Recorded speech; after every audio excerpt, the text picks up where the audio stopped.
it on purpose. I can't remember what it was. I did. I'm wondering if it was about part of it.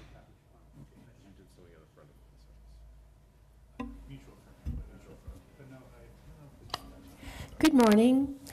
I'll call this November 2nd meeting of the Santa Barbara Local Agency Formation Commission to order. Madam Clerk, please call the roll. Commissioner Allen, Here. Commissioner Freeman, Here. Commissioner Geyer, Here. Commissioner Hartman, Here. Commissioner Kiriako, Here. Commissioner Nelson, here. Commissioner Osborne, Here. Commissioner Patino, Commissioner Richardson, Here. Commissioner Stark, Here. Commissioner Williams. Let the record reflect that Commissioner Patino and Commissioner Williams are absent, and Commissioner Nelson will be voting in Commissioner Williams' place today. Please And Commissioner Kiriako will be voting in place of Commissioner Patino. Please stand and join me in the pledge. Ready? Begin.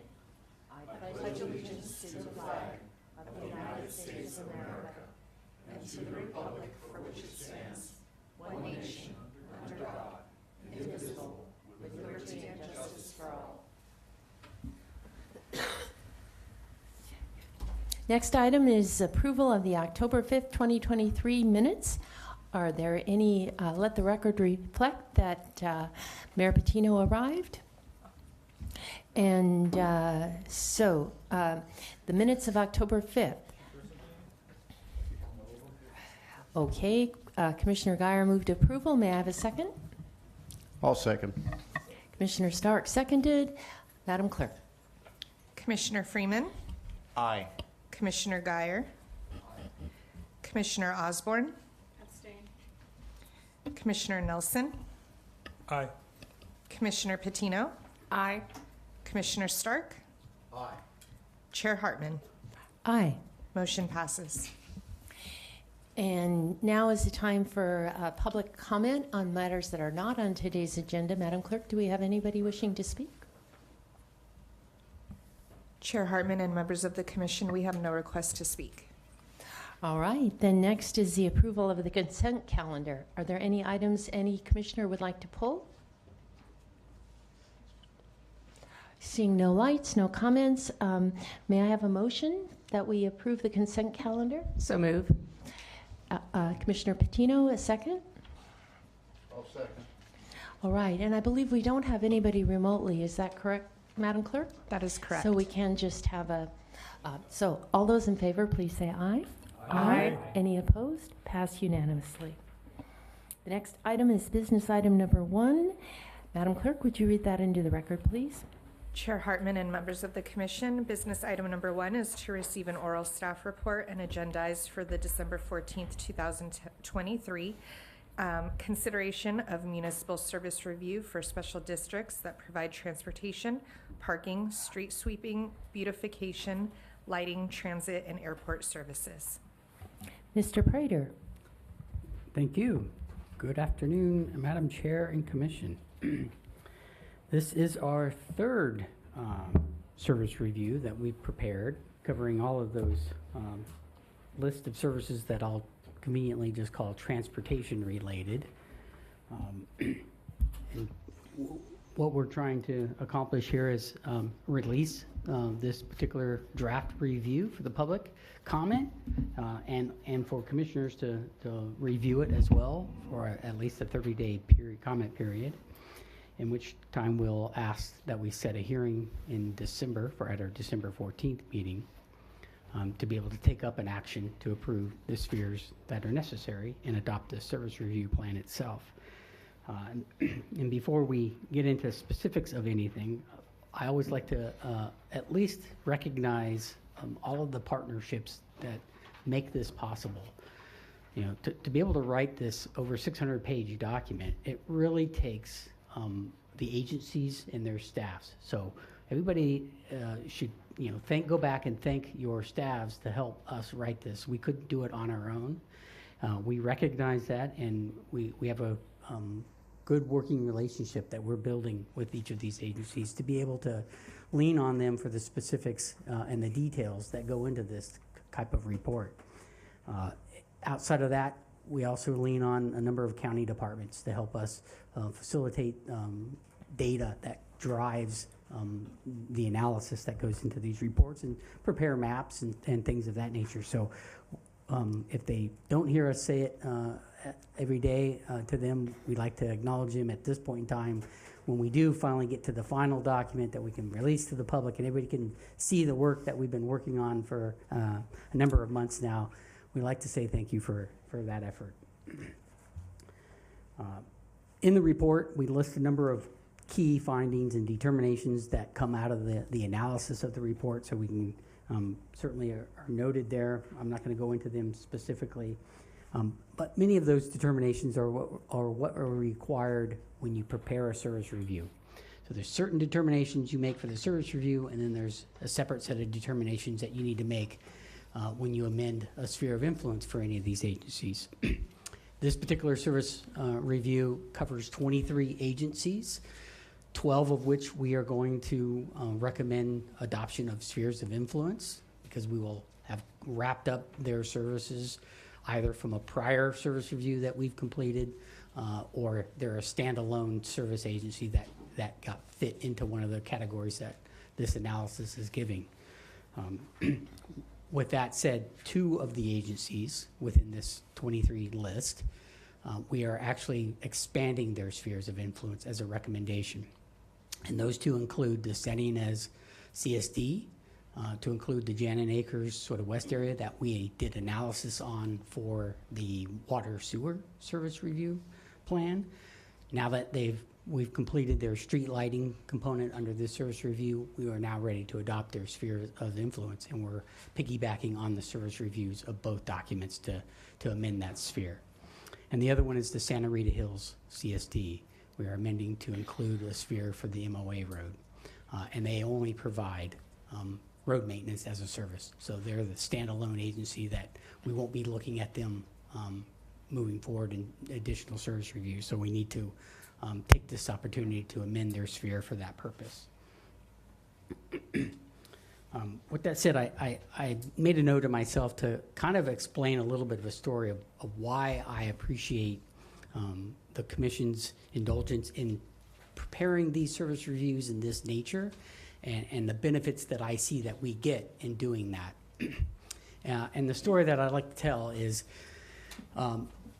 typically, and if you look at other LAFCOs throughout the state, they would write a service review on a single agency, a single entity. So we would take a city, we would write that service review, we'd cover all of the services that city issues and offers, or we'd take a particular special district and we would classify all of the services that they would write, and we would stuff it all in one document and then adopt that service review for that agency and amend their sphere of influence as a standalone action.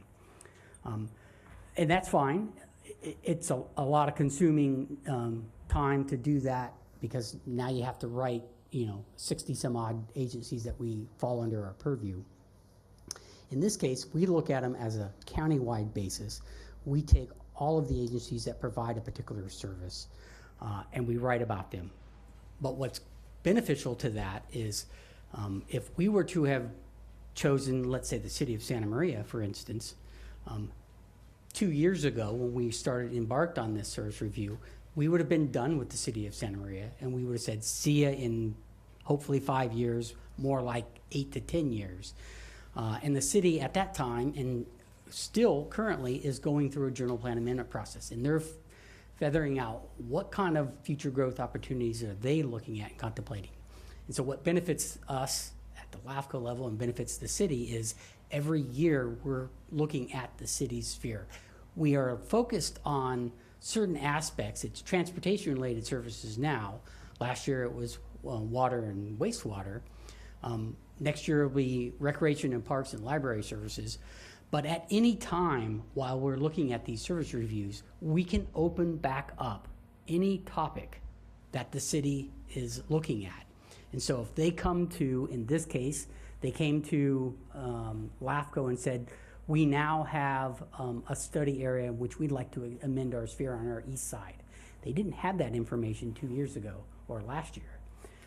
And so we would have just written them, we would have been done. And they wouldn't have had an opportunity to kind of come back at LAFCO and for LAFCO to reevaluate nuances of how they are proceeding through the process. So I like that about our approach, is we are taking our main 8 cities, which is the urban core of our population group, and we are availing this process to them every year. And so as their dynamics change and what they wrestle with changes, we can go back and look at those services. Just because we wrapped up water and wastewater doesn't mean that if some significant challenge or opportunity was to face a city, that we wouldn't take it on. We would look in a transportation service review and say, aha, look at this new thing that came out of that they're now faced with and having to deal with. And so this process affords us that opportunity to do that. So I like to point that out as why I think what we're doing is very beneficial. Not to mention that we've talked about a number of times is it allows us to basically consolidate all of the services that are offered to all of the citizens throughout the county in essentially a 5-year review look. And so it allows us to stay consistent with the legislation that says every 5 years we will look at these services and adopt spheres of influence for these communities. So in this fashion, it allows us to do that pretty effectively. So with that, I'll conclude noting that anything that the commission would like to talk about or the public would like to talk about in this document, the public review period is open. It'll be open for at least 30 days from now, November 2nd to roughly December 4th, and even into our meeting on December 14th when we take the item up. But certainly between now and December 4th, staff will take all of the comments from either commissioners, the public, the agencies and their staffs. We will prepare a response table that identifies any changes that need to be reflected for corrections of the documentation in the report itself. There may be suggestions or other ideas that come out of it. Staff will do an analysis of those ideas. We'll make a firm recommendation come December about whether or not we think that should be part of this adoption of this report or not. And so the item is to open up a hearing here on this and to adopt direction to set a hearing for December 14th. So, do any board members have any questions or comments? I have a question. Is there any extraordinary publicity effort being made to inform the various sectors of the public who may care about our actions that the public comment period is open so they have some notice of the opportunity to comment? Yeah, so we will be, if the commission sets the date of December 14th today, tomorrow we will be sending out a notice in the paper, both in the Santa Maria Times and likely the Santa Barbara Independent, notifying that this is out on the street, and we are sending direct mail notices to individual property owners for the sphere properties that are being amended and expanded, so that they are aware that their property is in a sphere of influence and recommended to be changed for those properties. And if I might, just to follow up, and just to follow up, if we as individual commissioners have questions about particular areas, we just send them into you, and I would assume the earlier we get the questions and the more chance you have to respond to them adequately. Yeah, exactly. Is that correct? That is correct. Thank you. Or now, if you have them ready to go. Frankly, I'd rather not take up a lot of commission time. Okay. I didn't read all 613 pages. My vaccinations kicked in about page 3. You didn't read all 600 yet. And then, yes, that answers the question. Thank you. Any other comments, questions by commissioners? Commissioner Nelson. Yes, thank you. Thank you, Chair Hartman. My question is about Santa Rita Hills and the sphere of influence for the MOA road. Was it considered at all of maybe also including the current ingress and egress as part of that as well? So there might be some options as they explore access to that CSD? That was considered. Ultimately, where the recommendation came down to is we didn't have consent of the landowner for that. So ultimately, what was consented to, or has been common public knowledge, is the MOA road itself. So the landowner actually consented even to MOA? There's documentation within email train that says as long as the MOA road is what gets built on that location, then they're aligned with that. So that's the documentation that we're using as the justification as to why that's the alignment. Thank you. Is concurrence from the owner necessary for us to move forward with that? It is not, but it is informational based that the commission often likes to have at its hand. And I would too. I mean, I appreciate and want to respect a property owner who's acting in good faith to solve the issues that they have out there. I was just thinking out loud that it seems that they're having multiple options might be beneficial to that process, not just the MOA road. But I'm willing to respect where it's at right now as far as that process goes. Can you just expand just a little bit further on, once this is approved, what kind of amendment, if there's something that needs to be tweaked, you know, what does that process look like? So is that if something minor that comes up and we want to come dig back into street sweeping in unincorporated areas, you know, how do we do that? And what's that look like? Is it a kind of a minor amendment? I'm just trying to think about the land use process versus LAFCO and amending MSR. Okay, if I could ask for a bit of a clarification to the chair, are we speaking about an added service that might be amended that's hasn't been studied, or are we talking about a sphere boundary that gets adopted? I think spear boundary is something I'm often concerned about, but Okay. potentially services as well. That might be something that comes up where there's a, you know, street sweeping might be something that Laguna Sanitation needs to take up in the future. And so how do we, do we have to wait 5 years for that to come back, or are there ways to kind of plug in, and how do we do that process So, here? yeah, that process is pretty straightforward. There's an application review process for any of those, right? So we're going to amend the sphere, in this case for Santa Rita Hills, to include the MOA road.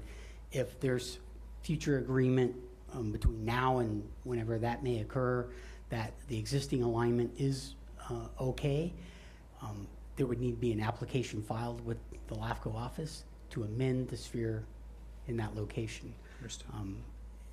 wherever that new alignment exists. Similarly, if an agency doesn't provide a service, they'd have to file an application for an activation of a latent power, Okay. and we would process that through a normal course of action. Okay, thank you for the clarification. Any other commissioners? Yep. Commissioner Guyer. Well, I wasn't going to open up this can of worms, but as long as it already got opened, briefly, can you explain to me how you do a municipal service review on an agency that doesn't have a functioning board?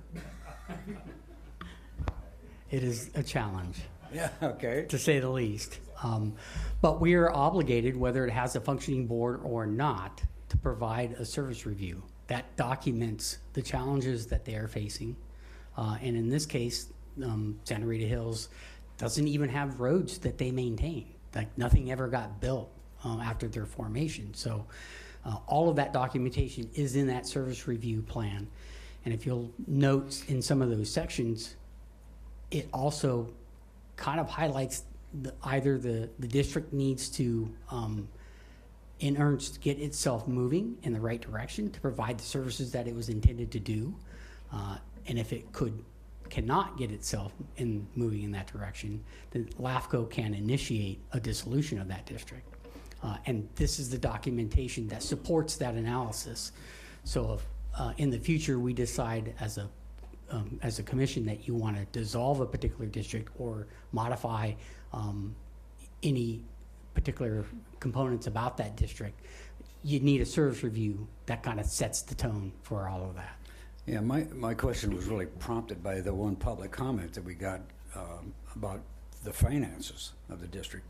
And it seemed like over the last couple of meetings that we've had, the public is looking to LAFCO to answer questions that we really are not involved with the district once the district is formed. So I feel caution in approving their MSR. I will note that you are correct in that it is not LAFCO's role, once a district is formed, to get into the specifics of how they operate and how their money goes. But it is our responsibility to document that to a service review so that if some future action is before LAFCO, we have documented information that would be pertinent to those types of decisions. So in a case like that, if they were asking to annex a bunch of territory because they want to build some additional roads, that annexation application, we'd look back at their service review and say, well, what your finances are looking like, what kind of operations are you have been performing, and it may not yield to the discretion of a commissioner to say that an annexation for that district is a legitimate request, and you would deny that type of application. So one last comment, and that's just that when I looked at that, and then the question came up from the public member, I don't even see how you could do any kind of a financial review or analysis of where the district stands, because you have nobody to talk to. Right. We did reach out to a representative of the inactive district to try and gain that information. They thought they had the information. Unfortunately, it never made it to us to be able to put in the report. So what you see are a bunch of zeros or to be determined numbers as a placeholder for this particular review. If the district survives its existence in likely another 5 years, when we take up a transportation MSR in 5 years from now, we will start to plug in those numbers if they become active. They remain to be inactive. We may take more aggressive approach to suggesting that they dissolve. Thank you. Commissioner Starr. Yeah, I was just going to ask if it is possible, or maybe it's already in there, if there was some sort of bold-faced asterisk notice that could be placed in the Santa Rita Hills, Community Service District EIR that would put people on notice of the delicate circumstances, particularly financial, of this district. Might be a good idea. Yeah, if you open up their chapter, it's pretty well documented the challenges they're facing and the need for them to move forward in a positive direction. Commissioner Nelson. Yes, thank you, Chair Hartman. One last question. If dissolution happens, does the responsibilities of those services, do that fall back on to the county at that point? What happens when we have a dissolved district? Yeah, it just depends on what kind of services they're involved in. In the case of Santa Rita Hills, there actually are no roads, so there is no maintenance, so there's no responsibility for anybody. However, as an unincorporated community and a service provider, the dissolution of that falls back on the responsibility of the county as the successor agency to wind up affairs. So there is money that has been collected when they first formed over the years that is sitting in a bank account that they haven't not expended. The county would retain all that funding, and you would be asked to spend that money in the area of the district that's dissolving. Thank you. And would the county also inherit any legal conflicts? You would be the successor agency to all of that, so you inherit everything from that point. Yeah, Madam Chair, this came up when we did the dissolution some years ago, and I agree with everything Mr. Prater just said, but also the county would have an obligation to settle any debts, but you would do that using the funds of the district. You would basically assume the right to administer those funds. And then once the debts are paid off, if you don't have enough money, the county could even do additional assessments and collect it from the landowners until the debts are paid. And once all that's done, then that would be the end of it. Okay, seeing no more lights, Madam Clerk, do we have any public comment on this matter? Chair Hartman and members of the commission, we have one request to speak on Zoom, and we will go to Mr. Patrick Morris. Good afternoon, members of the commission. Can you hear me? We can, loud and clear. Thank you. Obviously, as Mr. Geyer knows, this issue is near and dear to my heart and that of my clients, who are both the land over which this sphere of influence extension is proposed, and also the owners of 20% or so of the total lots in Lakeview that need the access. I want to say that I concur completely with the public comments sent in by Aria Brasseur. I think it reflects closely what our experience has been over time. I have a question for Mr. Prater, but I know this is not necessarily the forum and he doesn't have to answer questions, but that is, how is it that this MSR even includes something about a sphere of influence change for a Santa Rita Hills Community Services District that has not functioned and has not held a public meeting for over 2 years? Who possibly would have had authority to come to LAFCO to request sphere of influence modification when there has been no vote taken, no public hearing of any kind? The MOA road is a private agreement between all the landowners in Lakeview, plus another landowner adjacent to Lakeview, and the people over whom the current access road runs. There's been no contact of any kind with the Kargasaki family about any of what this MSR proposes, because I am their sole and single point of contact, as Commissioner Hartman is well aware. And we just have a difficulty understanding how this is even being brought up for a non-functioning entity that's held no public meetings or public votes and has to act only by ordinance, resolution, et cetera, after holding a public meeting.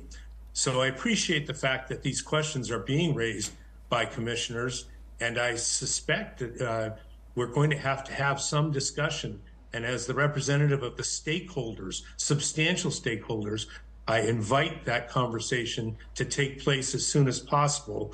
And so we can fit this in before the commission has to revise substantially its proposed provisions about an SOI.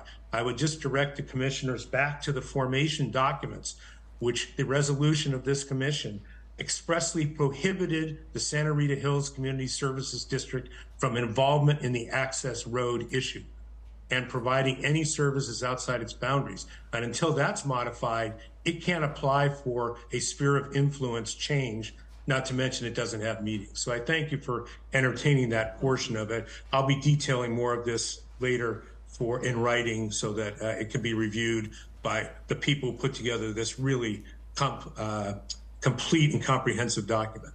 Thank you. Thank you, Mr. Morris. Madam Clerk, was that the only public comment? Yes, Chair Hartman, that was our final speaker. So I believe that was Commissioner Geyer's question, but Mr. Prater, would you like to elaborate? Yeah, sure. Thank you, Madam Chair. So I'll answer it in this fashion. The commission has its sole discretion in determining where the sphere of influence should reside for any agency. This was not a request of the district itself.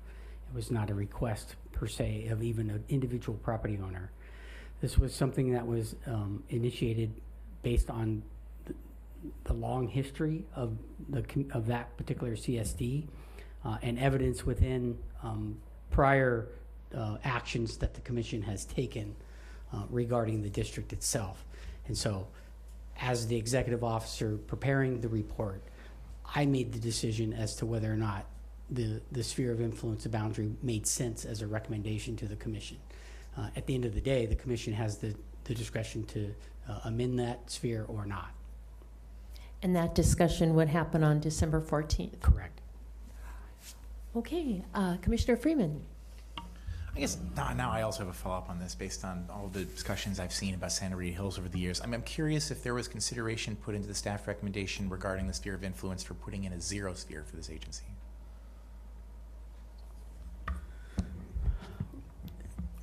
I did look at a zero sphere. A zero sphere basically contemplates that the district should dissolve, essentially is the definition of a zero sphere. And what I opted for was not that approach in this case, because I felt like if the district was not going to be able to achieve an active status, that we would have that documentation already within this service review, and that the commission could initiate a dissolution on our own. So I didn't feel we needed the process of a zero sphere determination to proceed with the dissolution action. I guess the question that I've had, and I'm not entirely certain of the full status with the district, considering it doesn't have a functioning board. But what I remembered from meetings that had occurred at LAFCO, well before I was involved, like actually on LAFCO, so it's just kind of like vague memories of these things, was that there was no way for the district to dissolve itself if it didn't have a board. And that there was also no way for the county to appoint people to the board if there wasn't a board. And that we ran into this interesting like catch-22 of like not being able to do anything about it. So I guess I was kind of wondering whether or not this was then the opportunity to say that if there's no board for a district that never did anything, that is itself not functioning, we're not certain if it will be expected to, whether this would be the opportunity to try to use the MSR process to guide that in that direction. That is sort of how we're utilizing this process. So they could dissolve themselves if they had a functioning board and said we want to dissolve. That obviously isn't the case in this case because they don't have that board. LAFCO can initiate that on our own outside of that board's function, which LAFCO did do in 2015. That ultimately went to a protest, and the voters that lived in there vetoed that action of LAFCO. I had forgotten that part. I remember that now. Yeah, thank you. So that's what happens. So now what we've done through this process is we've established the inactive nature and the challenges that they face to become an active district. And if they don't achieve that process, then as the executive officer, I can file with the state controller's office the status of an inactive district in our county. Once that status has been filed, we can proceed to initiate dissolution, which would negate any protest proceedings.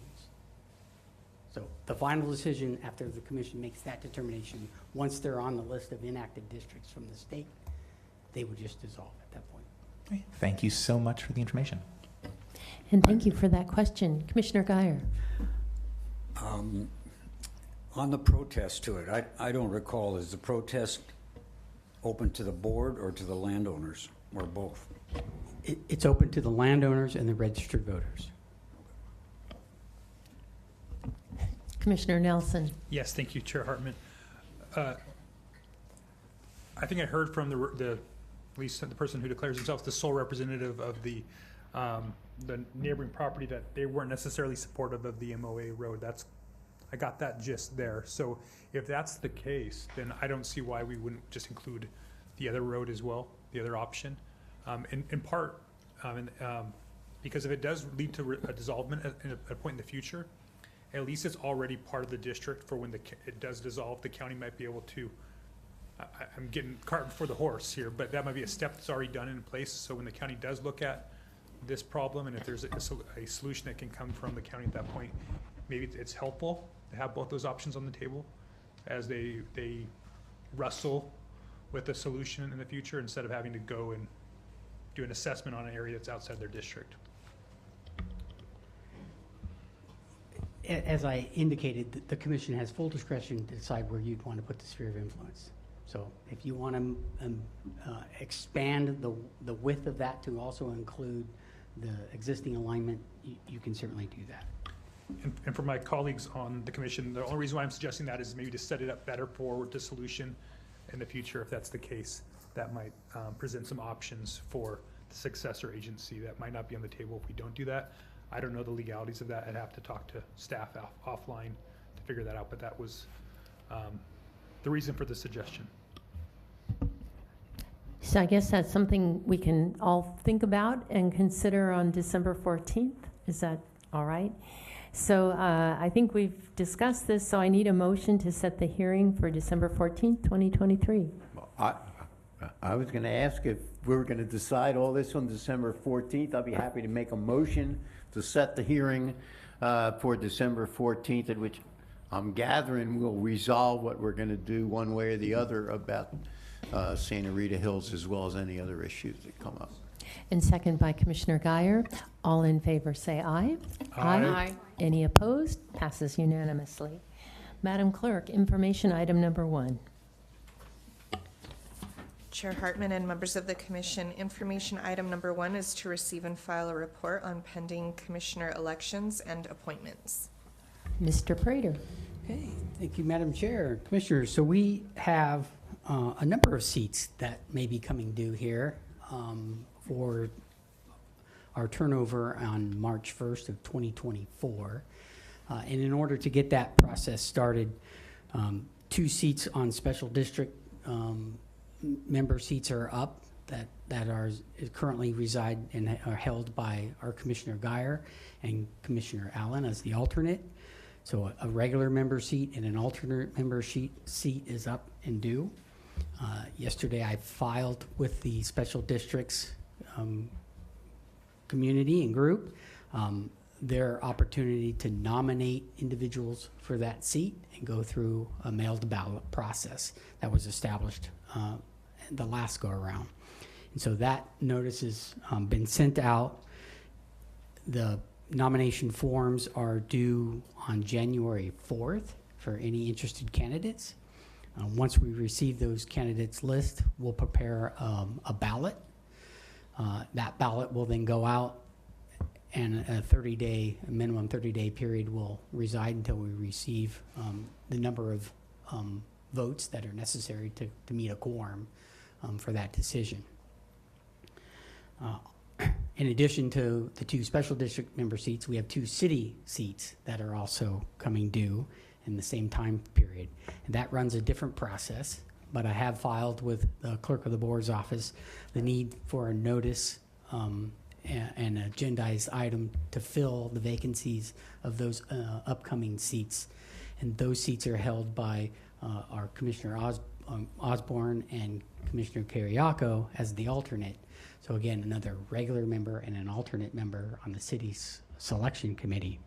And the selection committee is tentatively looking at a January 18th date to meet. They typically will meet at the end of either an APCD board meeting or a SBCAG meeting. And the mayors will get together and decide on who they'd like to appoint to the LAFCO Commission to fill those seats. All 4 of those seats, terms are a 4-year term, and so they'd be up in 2028. That seems a long way away. And so that's our report on impending elections for special districts and appointments for city members. So just if I may make sure I understand. So for the special districts, they will have an opportunity to be on the ballot, and then the ballot will go out. And Correct. The ballot will go out in January, roll through February. There's an opportunity to extend that voting period if we don't achieve a quorum of votes from the membership. a quorum is the majority. A quorum is a majority. In this case, I think we need at least 20 votes for a particular candidate. And then for the cities, they determine the meeting. It's going to be January 18th, but we don't know whether it's after SBCAG or APCD. I think it's important that people know ahead of time that issue will be discussed. Yeah. So we haven't quite fully vetted the January 18th date. That's a target date that the clerk of the board's office is facilitating. So the way the process is generated is I send out a notice saying we have a vacancy that needs to be filled. The clerk of the board's office fills the rest of that role in agendizing that meeting, conducting that meeting, and then reporting back who the selection committee appointed. So how do all the city representatives actually know that that's to be decided on that date after which meeting? The clerk of the board will send out a notice to all of the city representatives for that to convene after one of those meetings. Okay. And what I would note is that all 4 memberships will remain on LAFCO, even if a decision isn't made for an appointment to fill prior to the expiration of March 1st, 2024. The ruling in Cortese-Knox-Hertzberg Act basically says you get to stay in your seat until you're replaced, or you get reappointed to retain in your seat. So we will always have at least a quorum of existing members to continue holding our meetings. Terrific. All right, Madam Clerk, any public comment on this matter? Chair Hartman and members of the commission, we have no request to speak on this item. Okay, this is just informational, so we turn to information item number 2. Would you read that into the record, please? Information item number 2 is to receive and file a report on file number 23-03 for 1330 San Antonio Creek annexation to the Goleta Sanitary District. Okay, so this is what it is. It's a notification that we have received application by petition, which means the landowners have submitted this application to annex their 1-acre parcel into the Goleta Sanitation District for sewer services.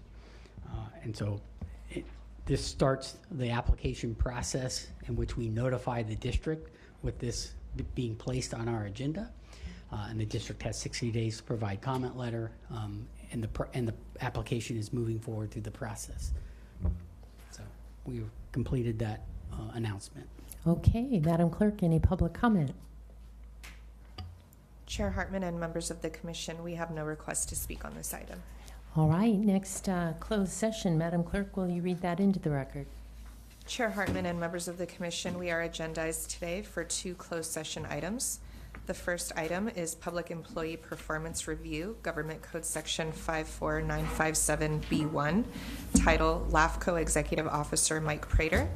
And our second item is Conference with Labor Negotiators, Government Code Section 54957.6, Agency Designated Representatives, Chair Hartman and Counsel Dillon, and Unrepresented Employee Executive Officer Mike Prater.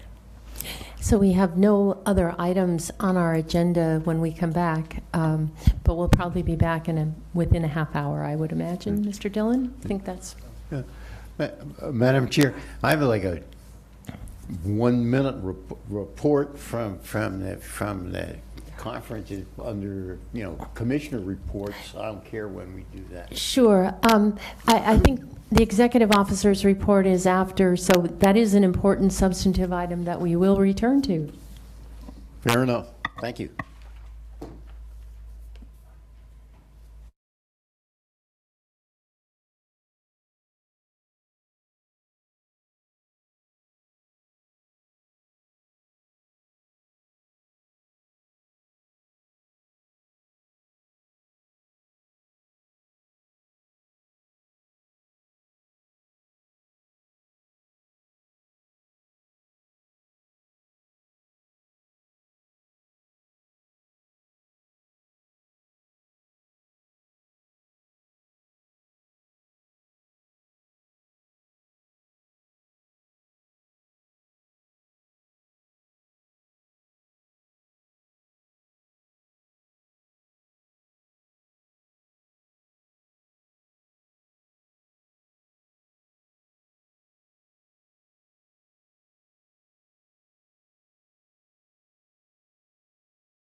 We're reconvening our Santa Barbara LAFCO meeting November 2nd after closed session.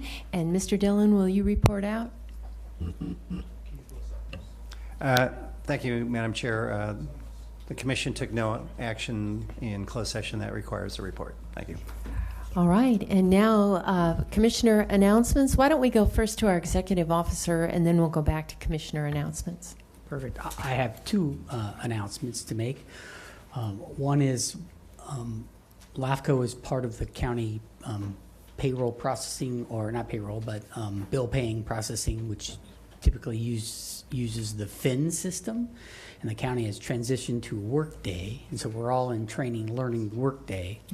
And the important note about that is all of your claim forms that are being submitted may or may not make it on a expedited process as Workday's starting to unroll itself. So just an announcement that be patient with us. We'll get your claim processed and all of those travel forms through the hoop. Second item is that we'd like to convene the ad hoc committee after this meeting on legal counsel review, so we can finalize our steps there and hopefully bring something back in our December meeting. So those are my two announcements. Thank you, Chair. All right, and I believe that Commissioner Stark, Commissioner announcements? Sure. I just wanted to give you a couple takeaways from the LAFCO conference. I confess I got lost again going to the LAFCO conference, the second consecutive LAFCO conference, which was placed out of the range of my alleged working GPS.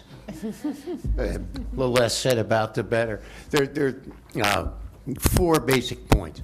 The first point, I thought it was an excellent networking opportunity, and the one most significant takeaway, I thought, was there was a presentation at our round table, the coastal section round table, on something that Monterey and Santa Cruz LAFCOs have created, which is basically, I call it a talent alliance, in which the various LAFCOs can provide temporary services to each other.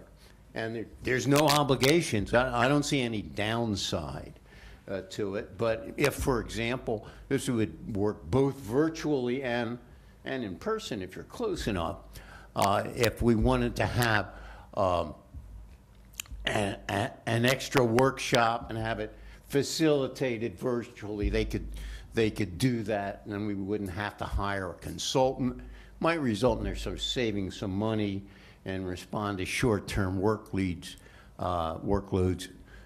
going forward. So if I'd like our county administrator to comment on it or look into it.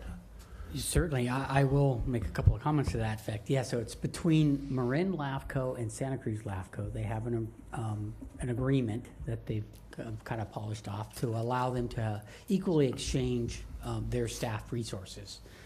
So each one may have a specialty experience in a particular area. In this case, Marin LAFCO needed some GIS expertise to do some mapping work. Well, Santa Cruz EO has that expertise, and so he was able to prepare maps and some exhibits on their behalf. And they have an arrangement with that. There's a standard sort of salary, hourly rate that you would pay if one of those LAFCOs had some expertise in that area and we wanted to sign on to this agreement. We would take it forward to our commission to be one of those signees of LAFCOs, and then we can exchange personnel in that way and utilize some different expertise in that fashion. So it's a good concept that I will be looking into and trying to get that agreement and maybe present that to this commission if you're interested in pursuing that and joining in as a partnership LAFCO. The other thing I would mention as part of the LAFCO conference, thanks for bringing that up, Commissioner Stark, is the items that were on there, we actually aligned with those pretty well. It was a lot about out-of-agency service agreements, It was about municipal service reviews. It was about partnerships with local agencies. And so the work that we're doing kind of aligned it very well. I think we're on message with the broader Cal LAFCO event. So nod for us for being relevant.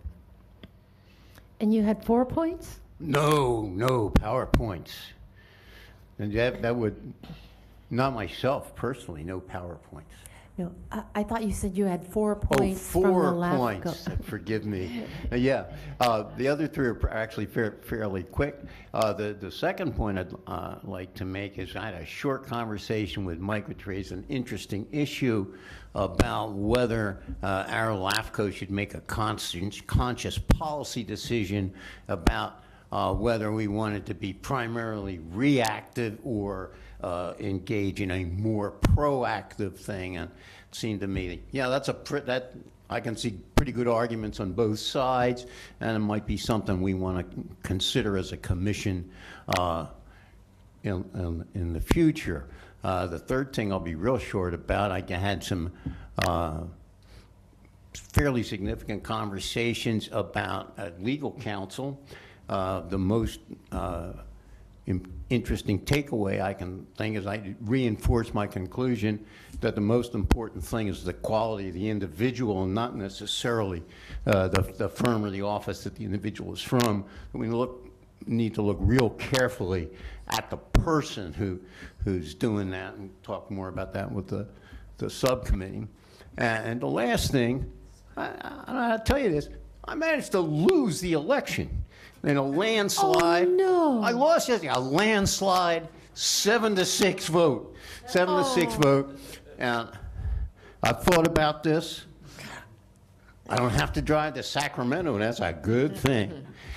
But we were out of politics. The Napa team, they ran as a ticket. They had cupcakes. Oh, They do, no. yeah, cupcakes. Little inscriptions. We could have brought wine. Of course, they could have too. Well, had we known, had I not been occupying my time vainly rooting for the Phillies, which is what I was doing, we could have had Commissioner Richardson stop in Solvang and totally outclassed him in the baked goods department. But we didn't do it. I think we can probably still get most of the benefits of insights with Cal LAFCO. I can probably get their legislative stuff from Gene Hurst directly.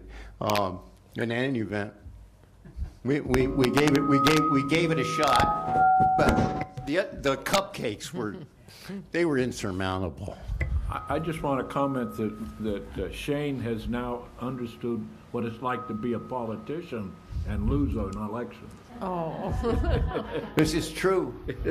And I do want to say one of the takeaways I had, or 2 of those, were the OSAs, but the MSR, over and over, it was drummed in, and it was a good thing because I picked up a lot of good advice, a lot of good knowledge about MSRs. All right. Well, can any commissioner top what Commissioner Stark has offered? All right. With that, then, we're adjourned to Thursday, December 14th, 1 o'clock here in Santa Maria.